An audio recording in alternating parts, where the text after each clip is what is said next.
Halo semuanya, saya Fedri Sapriana dari kelas 9C akan menjelaskan perubahan sosial masyarakat Indonesia di era modernisasi pada bidang mode pakaian.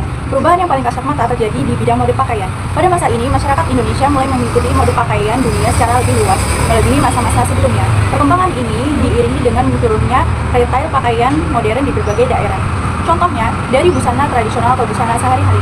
Dahulu, batik, kebaya, dan sarung dipakai sehari-hari.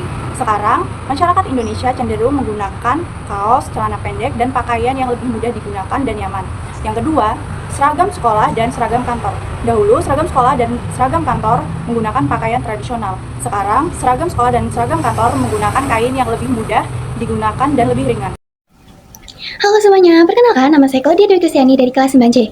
Di sini saya akan menjelaskan tentang konsep modernisasi dalam bidang pekerjaan. Konsep modernisasi dalam bidang pekerjaan adalah perubahan pola kerja yang bersifat tradisional dan manual menjadi pekerjaan modern yang berbasis teknologi dan pengetahuan. Selain itu, modernisasi pekerjaan juga mendorong lahirnya profesi-profesi baru seperti programmer dan content creator. Contoh modernisasi pekerjaan yang pertama ada ojek. Jika orang-orang dahulu akan pergi ke pangkalan ojek untuk berpergian, tapi sekarang orang-orang bisa memesan ojek dengan lewat aplikasi online seperti Grab atau Gojek. Yang kedua, ada toko. Jika orang-orang dulu menjual barang-barang di toko yang ada di pinggir jalan atau di pasar, sekarang orang-orang lebih sering menjual di aplikasi online seperti Shopee, Lazada, dan Tokopedia. Terima kasih. Halo semuanya, perkenalkan nama saya Shaini Gracia Christine BR Haloho dari kelas 9C. Pada kali ini, saya akan membahas modernisasi pendidikan di Indonesia. Modernisasi pendidikan di Indonesia adalah proses pembaruan sistem dan metode belajar agar sesuai dengan perkembangan zaman dan tuntutan global. Perubahan ini terlihat dari kurikulum yang lebih fleksibel seperti kurikulum Merdeka, metode pembelajaran yang berpusat pada siswa, serta pemanfaatan teknologi digital dalam kegiatan belajar mengajar. Sekolah juga dilengkapi dengan fasilitas modern. Guru pula dituntut agar lebih profesional, dan tujuan pendidikan diarahkan untuk membentuk generasi yang cerdas, berkarakter, serta siap menghadapi tantangan era industri. Halo semua, perkenalkan nama aku Gregoria Natasha Fitri, aku dari kelas 9C. Kali ini aku akan menjelaskan konsep modernisasi dalam bidang dunia hiburan.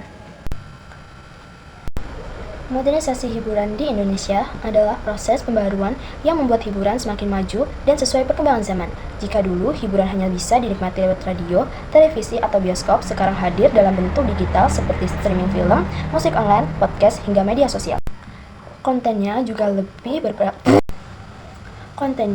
beragam dan interaktif, sehingga penonton bisa ikut berpartisipasi. Selain itu, modernisasi membuka jalan bagi hiburan Indonesia untuk dikenal secara global, sambil tetap mengangkat budaya lokal agar tidak hilang oleh arus globalisasi. Sekian penjelasan dari saya, terima kasih. Halo semuanya, nama saya Kayla Noren dari kelas 9C. Hari ini saya akan menjelaskan konsep modernisasi dalam gaya hidup di Indonesia. Jadi, konsep modernisasi dalam gaya hidup di Indonesia ditandai dengan pergeseran cara hidup tradisional ke arah yang lebih efisien, praktis, dan modern, yang didorong oleh perkembangan teknologi dan globalisasi. Contohnya ada perubahan dalam pola pikir dan sikap masyarakat yang menjadi lebih terbuka terhadap inovasi, mengutamakan efisiensi, dan menghargai waktu. Contoh nyatanya ada pada budi saya yang awalnya masih sering menggunakan alat-alat tradisional, sekarang menjadi lebih sering menggunakan alat-alat teknologi seperti gawai seiring berjalannya waktu. Terima kasih.